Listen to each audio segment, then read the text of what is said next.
warahmatullahi wabarakatuh.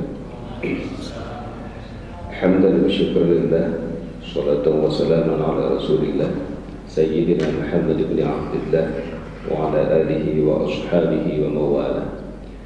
Syukur alhamdulillah pada pagi yang berbahagia ini kita dapat berkumpul di musalla Sekretariat MPWC dalam satu kegiatan pengajian rutin setiap pagi Senin.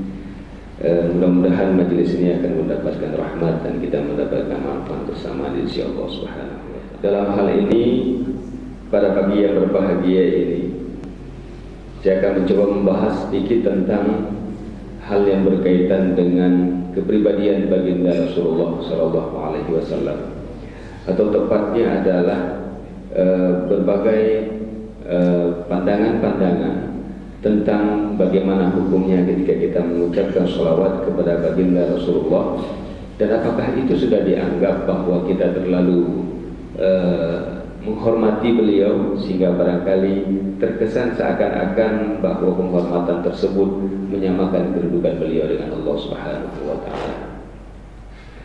Ibu bapak sekalian yang saya muliakan, pada prinsip dasarnya adalah Rasulullah Shallallahu Alaihi Wasallam adalah merupakan seorang hamba Allah, tetapi beliau adalah merupakan hamba pilihan Allah, di mana dalam riwayat-riwayat disebutkan bahwa sebelum Allah menciptakan Nabiullah Adam sendiri, itu sebenarnya Allah sudah terlebih dahulu menciptakan nurnya Nabi Muhammad Shallallahu Alaihi Wasallam. Nah, ketika Allah menciptakan Nabiullah Adam daripada nur Nabi Muhammad, Nabiullah Adam alaihi salam, beliau sangat merasa gembira sekali, karena ternyata di dalam sulbi beliau akan lahir satu keturunan yang sangat mulia, itu Sayyidul Bashar, Sayyidul Anam, Nabi Muhammad sallallahu alaihi wasallam.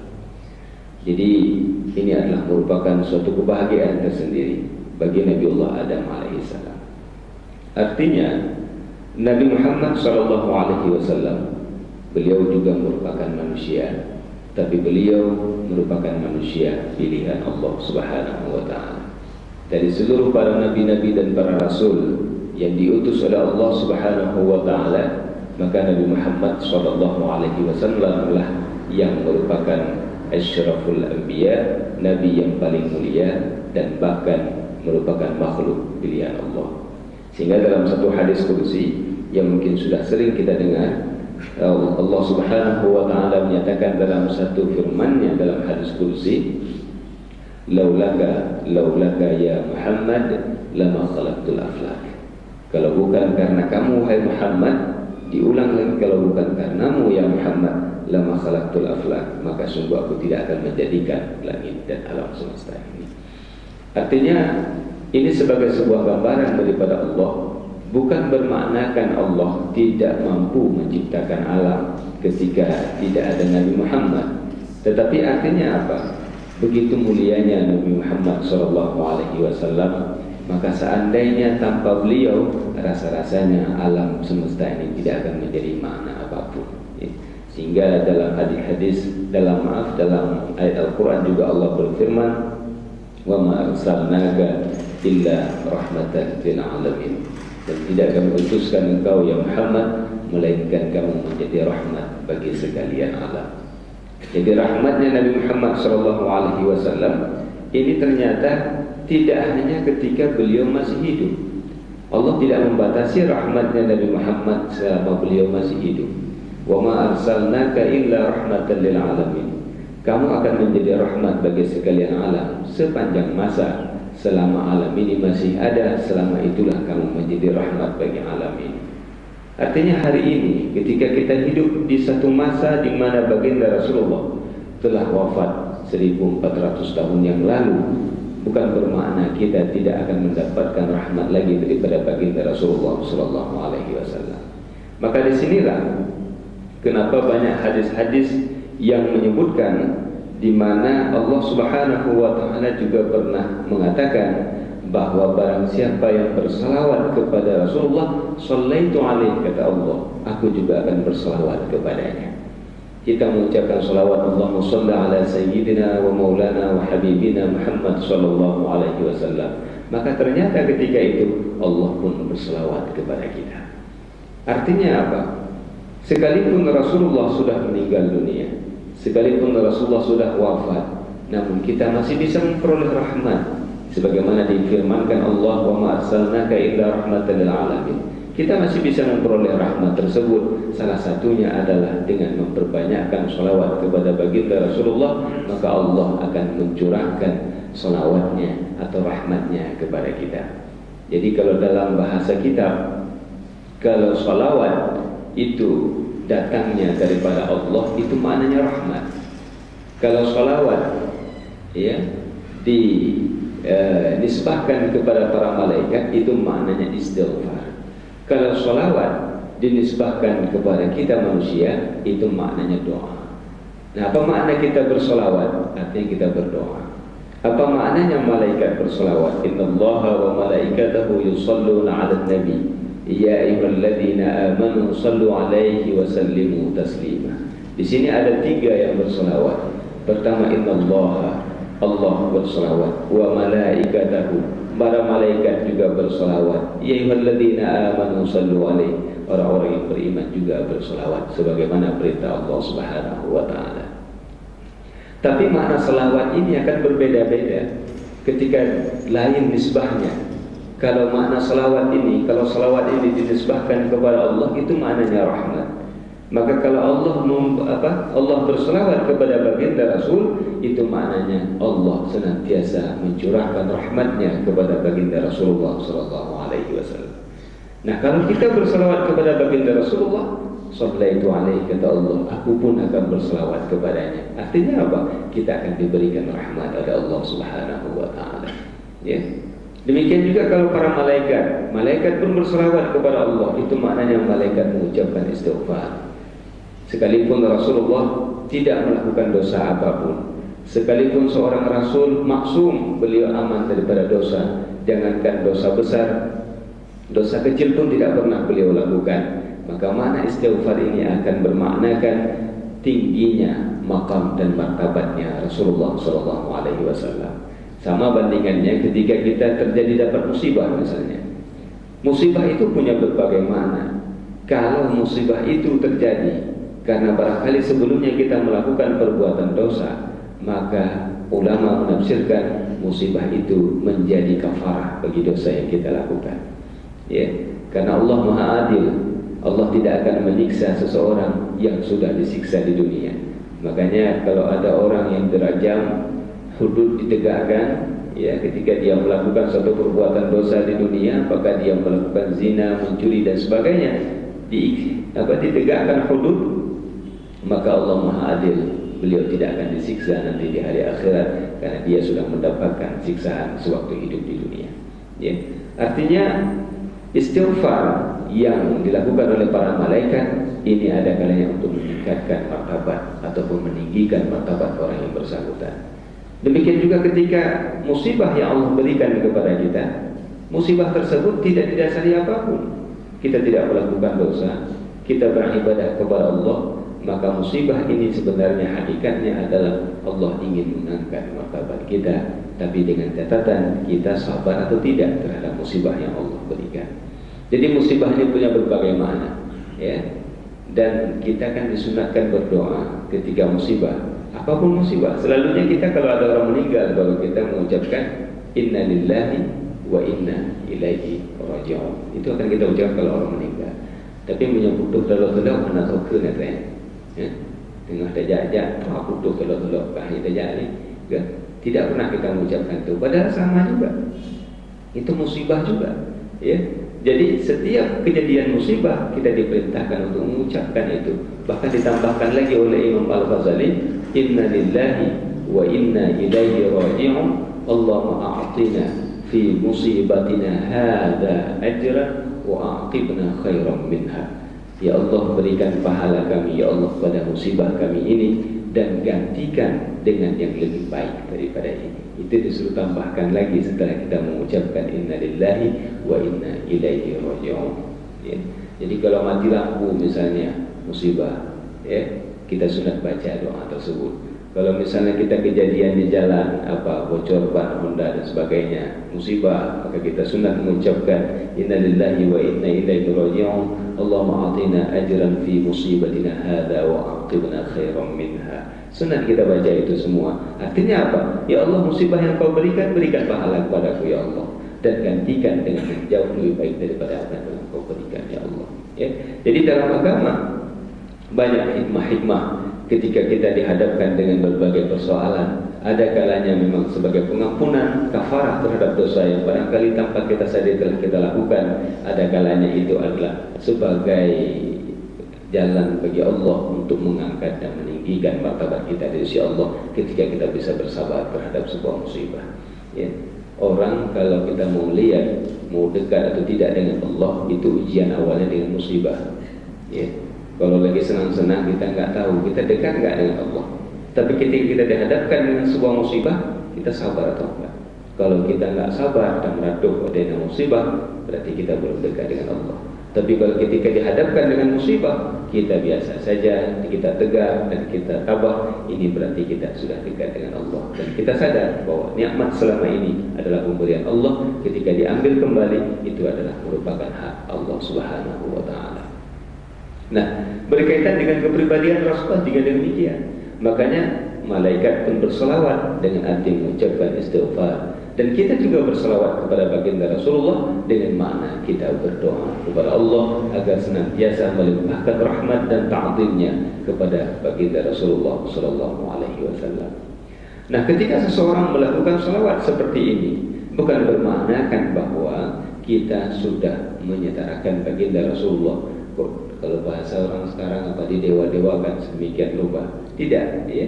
Jadi jangankan kita, Allah pun sudah berselawat, para malaikat pun sudah berselawat, apalagi kita yang hanya manusia biasa, tentunya akan mengikut perintah Allah dan apa yang dilakukan oleh para malaikat-malaikatnya. Nah, dalam hal ini Rasulullah SAW, ya, ada satu hadis yang menyatakan bahwa hayati khairul lakum, hidupku ini lebih baik bagi kamu, kata Rasulullah. Tahdutsun, kamu berbicara-bicara, ya.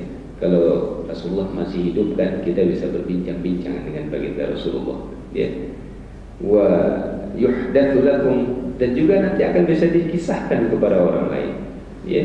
Kalau kita sudah tidak lagi bersama baginda Rasulullah, maka kehidupan baginda Rasulullah akan dibicarakan, diperbincangkan, ya, seperti kita hari ini mendengar riwayat, mendengar kisah-kisah kepribadian baginda Rasulullah sallallahu alaihi wasallam.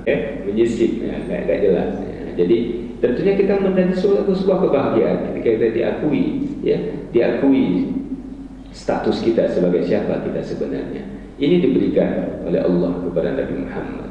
Maka kalau kita lihat dari kisah Isra dan Mi'rajnya Rasulullah, apa yang bisa kita petik?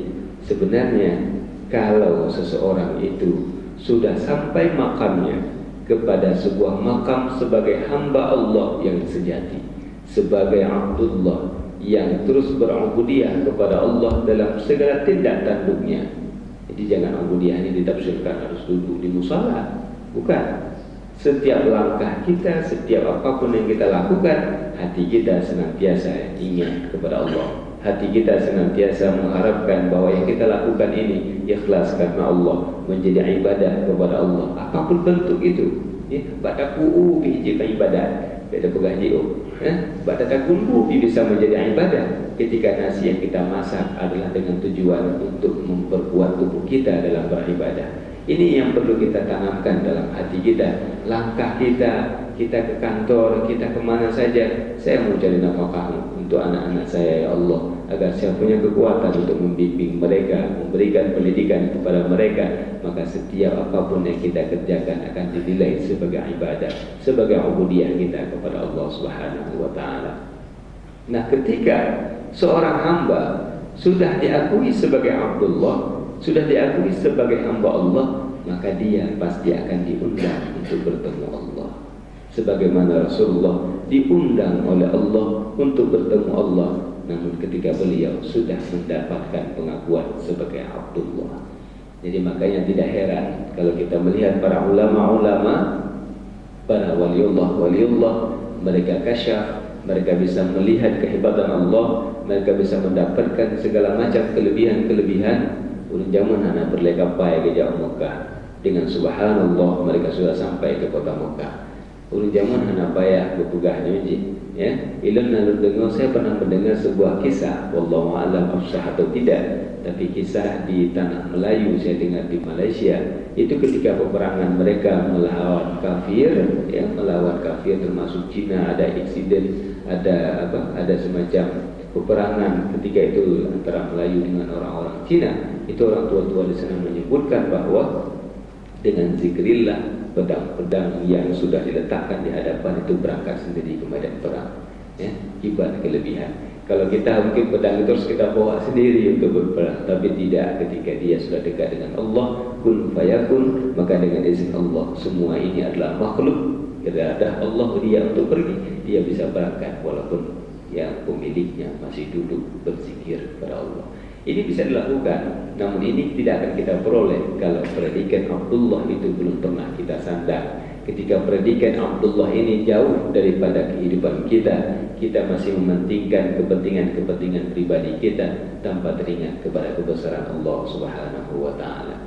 Makanya sebenarnya peluang kita untuk bisa bertemu Allah itulah bagaimana hari ini kita bisa memperhambakan diri kita kepada Allah sebagaimana yang sudah dilakukan oleh baginda Rasulullah sallallahu alaihi wasallam.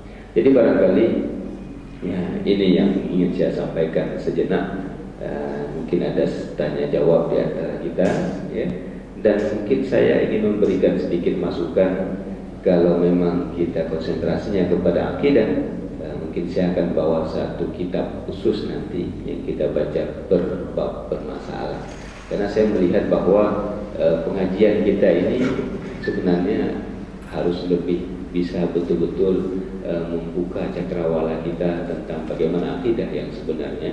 Jadi nanti kita lebih baik fokus berpandukan kepada kitab, sehingga kitab ini akan menjadi referensi dan rujukan kita di dalam kita berniatkan sebagaimana niatkannya ahli sunnah wal jamaah. Dan kitab ini nanti kalau memang perlu kita tasihkan kepada Abu di MB Wajah, kita tasihkan terlebih dahulu. Ketika sudah mendapat pengakuan, baru kita akan melakukan pengajian ini. Mudah-mudahan nantinya akan membuka hati kita insyaAllah. Jadi barangkali demikian terlebih dahulu. Ya, kalau ada pertanyaan satu dan dua di antara kita dalam diskusi insyaAllah, terutama sekali dalam konteks akidah, mudah-mudahan akan bisa memberikan manfaat kepada kita semua. Demikian saya kembali. Sudah mendapat rahmat Allah dalam kehidupan sehari-hari, dalam beribadah. Yang kedua, bagaimana perbedaan rahmat dengan syufaat? Rahmat dengan syufaat. Sudah sekian, terima kasih. Assalamualaikum warahmatullahi wabarakatuh. Hawa kinang gong selalu yang kekawan lemtik kan. Jadi cuman barangkali sedikit ya sebelum saya tanggapi pertanyaan teman kita, ya. Tetap dalam i'tiqad kita bukan selawat yang memberikan, ya. Nah, tetapi yang memberikan itu Allah, ya. Namun selawat ini adalah merupakan salah satu ibadah kita kepada Allah dengan mengagungkan baginda Rasulullah sallallahu alaihi wasallam. Para ulama-ulama terdahulu itu berselawat kepada baginda Rasulullah. Dalam riwayat-riwayat disebutkan bahkan sampai 15.000 kali dalam satu malam. Itu cerminan daripada rasa rindu dan rasa cinta mereka kepada Rasulullah sallallahu alaihi wasallam. Ini orang dah umat guling gitu. Ada dai, tapi para ulama itu bersalawat. Allahumma shalli wa sallim wa barik ala sayyidina Muhammad wa ala alihi wa sahbihi wasallam. Allahumma shalli wa sallim wa barik ala sayyidina Muhammad wa ala alihi wa sahbihi wasallam, dan seterusnya sampai 15.000 kali. Bahkan dalam satu kisah disebutkan ya. Sekarang ini ada seorang ulama Habib Umar Al-Hafiz di Yaman, ya. Itu para murid-murid beliau menceritakan bahwa beliau itu setiap malam tidak pernah kurang dari 15.000 kali bersalawat kepada baginda Rasulullah dan selalu bermimpi Rasulullah Sallallahu Alaihi Wasallam. Artinya apa? Ya, kalau kita cinta, tentu orang yang dicintai akan juga mencintai kita. Ya, jadi menjaga galak ke Nabi, Nabi pasti juga cinta kita. Ya, dan kalau kita kepingin sekali bertemu Rasulullah, maka Rasulullah pasti juga kepingin ketemu dengan orang yang ingin bertemu beliau. Dan ini akan dibuktikan dengan sholawat kita kepada beliau. Ya. Dan banyak sekali seperti yang dikisahkan oleh Tengku Haris bahwa dengan bersolawat ini Allah akan memberikan berbagai kemudahan. Ya. Tetapi itu tadi, jangan kita iktifatkan bahwa sholawat yang memberikan, tapi yang berikan tetap Allah. Tapi sholawat itu adalah sebagai jalan kita, pembuktian kita rasa besar cintanya kita kepada Rasulullah Sallallahu Alaihi Wasallam. Ya. Kemudian terkait dengan pertanyaan tadi, ciri-ciri orang yang diberikan rahmat dan perbedaan rahmat dengan syafaat. Biasanya kata-kata rahmat ini datangnya dari Allah. Kata-kata rahmat ini datangnya daripada Allah. Kalau syafaat itu adalah merupakan satu hak yang Allah berikan kepada hambanya, dan hamba itu mengikut siapa yang dipilih oleh Allah Subhanahu wa Ta'ala. Rasulullah telah dipilih Allah untuk bisa memberikan syafaat. Bahkan syafaat Rasulullah kepada umatnya itu ada yang namanya syafaatul uzma. Syafaatul uzma ini syafaatnya Rasulullah tidak hanya untuk umatnya, tapi untuk seluruh manusia, seluruh makhluk. Itu adalah ketika pada saat dibangkit seluruh manusia ini menghadap Allah untuk minta agar terus ditegakkan mizan, ditegakkan timbangan, kemudian diputuskan siapa yang ke surga dan siapa yang ke neraka. Ketika itu manusia berada di padang mahsyar beribu-ribu tahun. Ya. Tidak ada seorang pun yang berani mohon kepada Allah. Nabiullah Adam juga enggak berani karena merasa malu karena pernah makan buah khuldi dan sebagainya. Maka ketika itu semuanya minta kepada Rasulullah Sallallahu Alaihi Wasallam, mohon kepada Allah agar ditegakkan mizan, diputuskan siapa yang ke surga berangkat ke surga, siapa yang ke neraka berangkat ke neraka. Nauzubillah. Karena kita manusia ketika itu menganggap bahwa keadaan di padang mahsyar itu paling berat. Sama hari ini orang yang berada di alam kubur, kalau dia ahlul khair, orang yang ahli kebaikan, maka dia akan tenang. Ya, malah dia berdoa, ya Allah, berteritlah kiamat. Ya, kenapa? Karena dia merasa nyaman di alam kubur. Raudhatun min riyadil jannah. Ya, kubur itu bagaikan taman surga. Jadi dia mohon agar kiamat itu lebih lama lagi. Kenapa? Karena dia mengharapkan saudara-saudaranya yang hidup di alam dunia ini seperti kita, itu kita sadar dan kita betul-betul kembali kepada Allah. Ya. Tapi sebaliknya orang yang berbuat kejahatan, yang disiksa di alam kubur, hufratun min hufarin niran, kubur itu bagaikan lubang daripada lubang neraka, kepanasan di sana, maka dia minta cepat-cepat kiamat. Kenapa? Karena dia menganggap bahwa setelah alam kubur maka dia akan nyaman. Anggapan dia, urip dengan tungkaran atau lebih mangan. Ya, padahal ke depan, makin ke depan bukan tambah nyaman, tapi makin tambah berat. Maka demikian juga ketika manusia telah dihimpun di padang mahsyar, ketika itu ada yang dalam kondisi amaliyahnya yang baik, yang senang, tidak ada masalah. Tapi kalau kondisi amaliyahnya yang semasa hidup di dunia banyak kejahatan, keburukan dan sebagainya, maka ketika berdiri di padang mahsyar dia juga dalam keadaan tidak tenang. Nah, ketika itulah minta agar terus ditegakkan mizan. Padahal setelah ditegakkan mizan, ditimbang amal kebajikan dan amal keburukan. Kalau kita lebih berat amal kebajikan, alhamdulillah, ahlul jannah, ahlul khair. Namun kalau kita amal kejahatan yang lebih berat, nauzubillah, maka kita mesti nauzubillah menjadi ahlun nar, yaitu masuk ke dalam neraka. Dan itu adalah khalidina fiha abada, kecuali kalau ada semisal darah daripada iman, maka ulungnya akan berbuang kembali oleh Allah kepada mengalami surga Allah. Ya. Jadi inilah hikmah adanya iman nanti. Ya. Tapi iman yang benar, iman yang sesungguhnya, iman yang mu'tabar, sebagaimana yang telah disampaikan oleh para ulama daripada baginda Rasulullah Sallallahu Alaihi Wasallam. Ya. Nah, kalau yang kedua, Rasulullah juga memiliki syafaat khusus. Sampai syafaatul uzma tadi, Rasulullah punya syafaat khusus yang beliau berikan kepada umatnya. Ya. Dan ini sangat besar sekali beliau berikan kalau kita hari ini mencintai beliau. Bagaimana mencintai beliau? Salah satunya adalah pembuktian kita dengan senantiasa berselawat kepada baginda Rasulullah sallallahu alaihi wasallam. Upayakan berayut ke Rasulullah. Tinggal ada dua deh.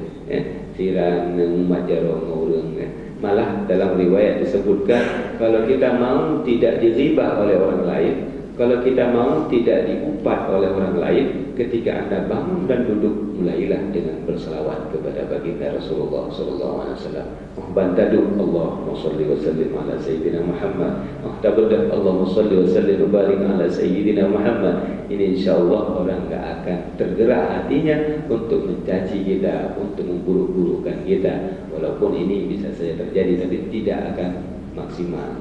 Nah, buriwanglah. Nasi kalau yang bicara lego, hanya nyahana takkan kita lebih lelo, kan? Nah, begitulah kira-kira. Makanya di sini artinya apa? Syafaat. Ya, syafaat dengan kebesaran kita berselawat kepada baginda Rasulullah akan dibantu oleh Rasulullah ketika amal kebajikan kita barangkali kurang, ya, daripada amal kejahatan. Di sinilah Rasulullah memberikan syafaatnya. Simpulannya memang yang lain-lain kurang. Mungkin tahajudnya enggak, sholat sunatnya enggak, ya, sedekahnya pun enggak, kurang dan sebagainya kurang. Tapi yang banyak hanya sholawat. Ketika itu Rasulullah akan bantu dia memberikan satu syafaat sehingga derajat timbangan kebajikannya menjadi berat dan dia menjadi ahli jannah. Ya, ini kelebihan berselawat kepada baginda Rasulullah sallallahu alaihi wasallam.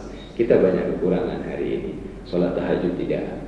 Ya, makanya kan dalam satu hadis Rasulullah mengatakan man arada fadla qiyamil lail, man arada fadla salatil lail, ya, wa huwa naim. Barang siapa yang kepingin dapat fadilah sembahyang malam, tapi dengar tu, ya, dan tidak mau rumah lain dengan mungkin kelelahan waktu siang dan sebagainya, maka Rasulullah memberikan jalan keluar, ya, fala ya'si bin nahar.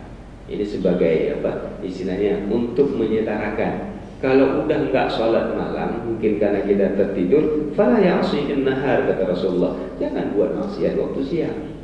Ya, jadi dengan kita tidak melakukan perbuatan maksiat waktu siang, itu diberikan pahala sama seperti orang yang mendirikan malam. Ya, malam anak tahajud pura dan ubat. Ya, jadi kan lembut pakai lebih saya. Malam enggak tahajud, asik tidur saja. Begitu bangun siang, udah orang lain satu kampung salah sama kita. Nah, ini enggak bisa seperti ini. Ini yang dijaga. Ya. Nah, demikian juga kata Rasulullah, man arada fadla shaumit tatawwu. Siapa yang kepingin dapat fadilah puasa sunat, wa huwa muftir, tapi kita enggak sanggup puasa. Mungkin enggak puasa ataupun bagaimana keadaan kita, tapi kita kepingin dapat fadilah ini.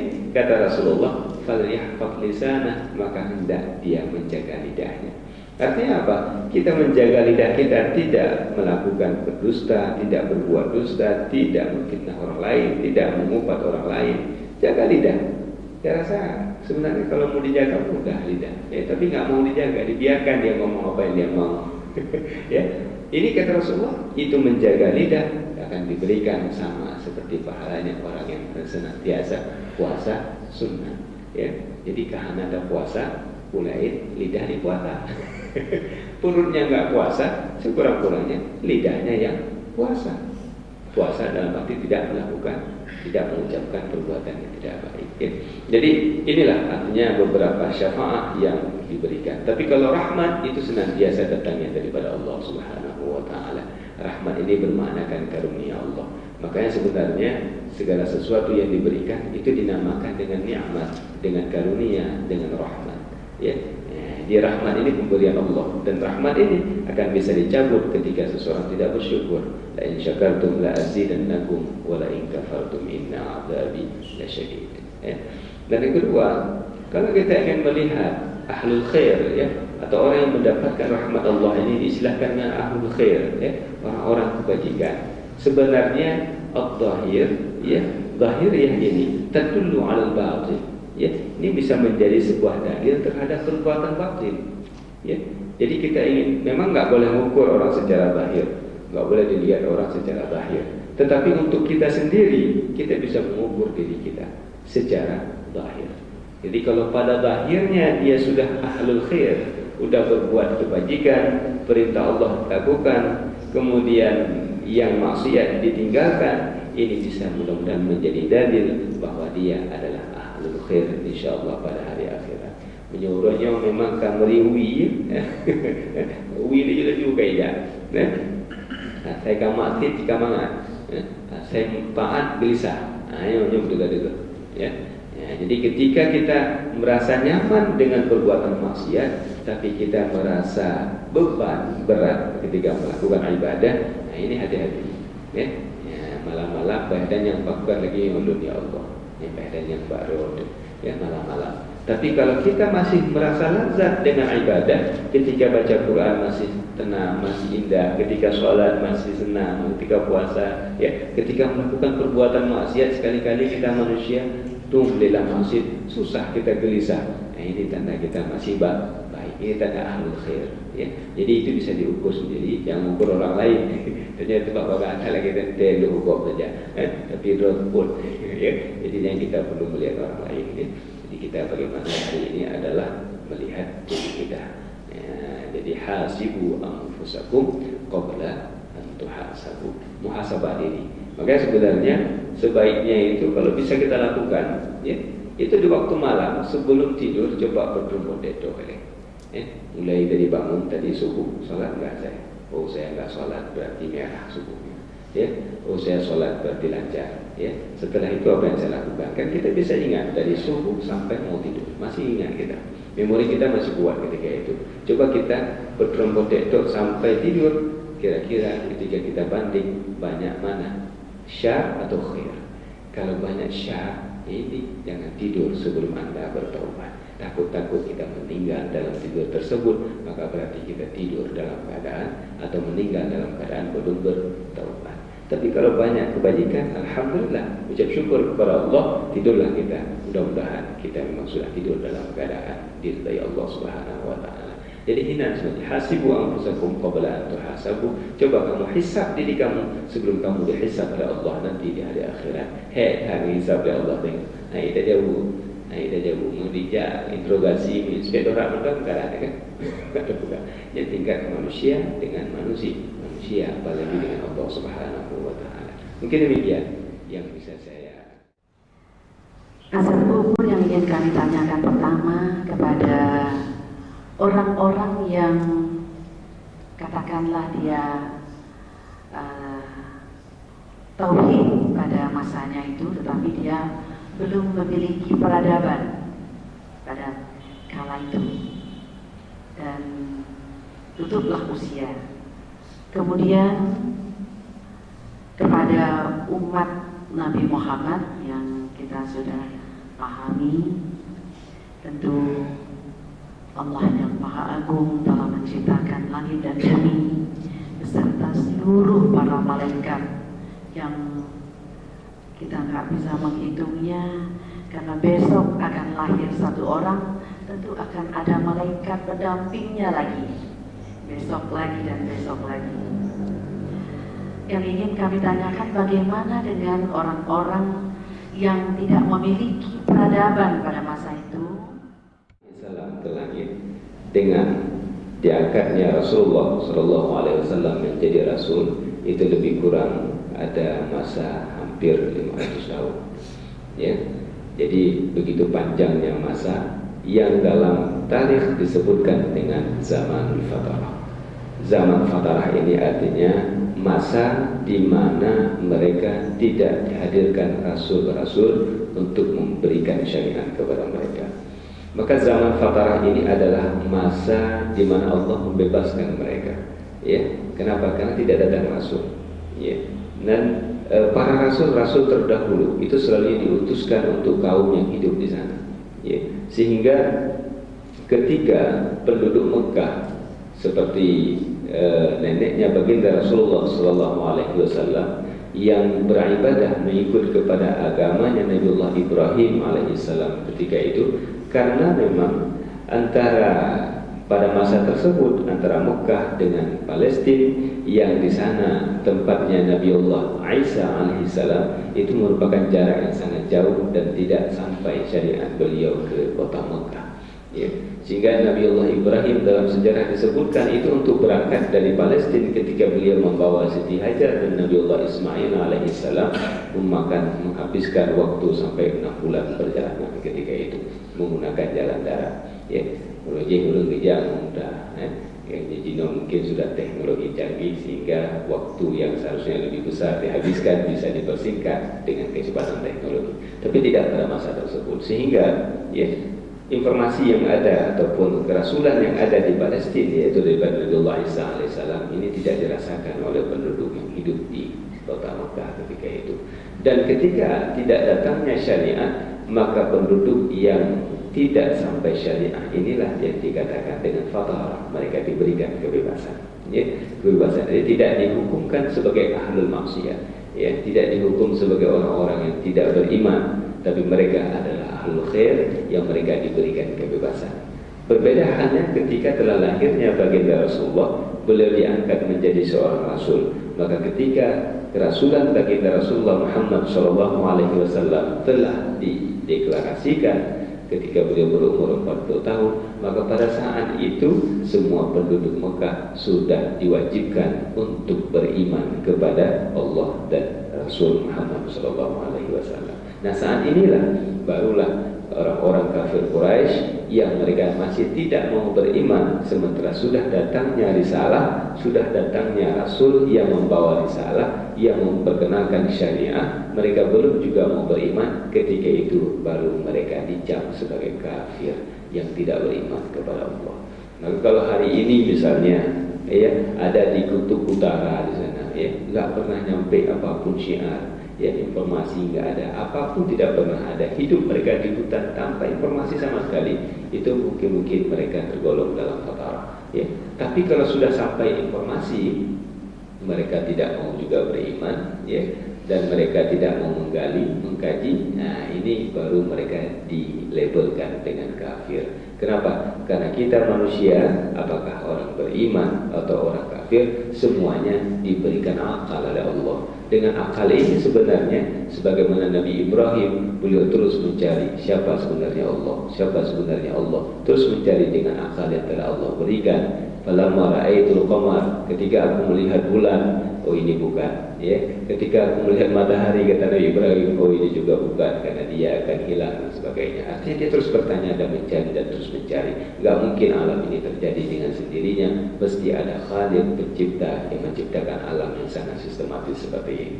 Itu zaman fatarah namanya. Dan mereka yang hidup itu otomatis kalau sekiranya meninggal, wal'iyadu billah, ya, mudah-mudahan mereka mendapatkan keampunan karena mereka belum mendapatkan syariah, belum sampai dakwahnya kepada mereka. Tapi berbeda halnya dengan orang yang hidup setelah datangnya dakwah, setelah datangnya syariah, setelah dilahirkan Rasul, diangkat menjadi Rasul, maka ketika itu mereka sudah dilabelkan antara orang yang beriman dan antara orang yang kafir, dan yang ada yang kelabu atau diistilahkan dengan munafik. Ya, pada akhirnya mereka mengaku beriman, tapi pada hakikat sebenarnya mereka kafir. Ini orang-orang munafik.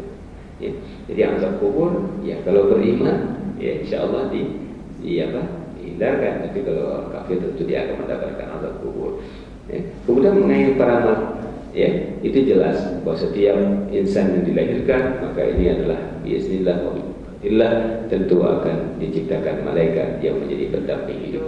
Kita bukan ada Syekh Al-Azhar di Mesir ketika itu mengatakan bahwa tsunami yang terjadi di belahan dunia, itu khususnya di Aceh, bagi kita masyarakat Aceh ketika itu, ini punya 3 penafsiran, kata beliau.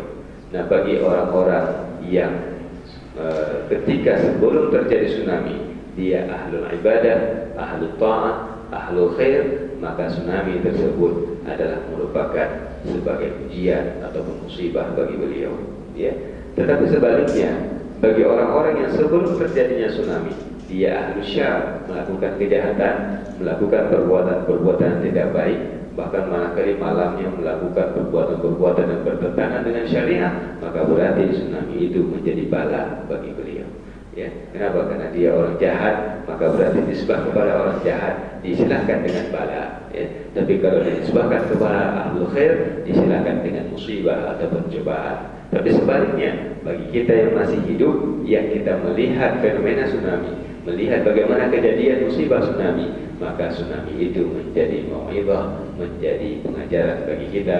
Ternyata seperti inilah kekuasaan dan kekuatan Allah Subhanahu wa Ta'ala. Ya, barangkali demikian diwujud sebagai sebuah gambaran. Mudah-mudahan pengajian kita yang singkat ini ada manfaatnya. Saya mohon maaf atas segala kekurangan dan keterbatasan. Mudah-mudahan untuk memberkati majelis kita ini, kita akhiri dengan doa sedikit. Muhammad sallallahu alaihi wasallam, sallallahu ala sayyidina Muhammad sallallahu alaihi wasallam, sallallahu ala sayyidina Muhammad. Ya Rabbi salli alaihi wasallim, Allahumma salli wa sallim wa barik alaihi. Demikian, lebih dan kurang saya mohon berbanyak maaf atas segala kekurangan dan keterbatasan. Mudah-mudahan ada manfaatnya. Allahumma waffiq ila aqwamit thariq. Assalamualaikum warahmatullahi wabarakatuh.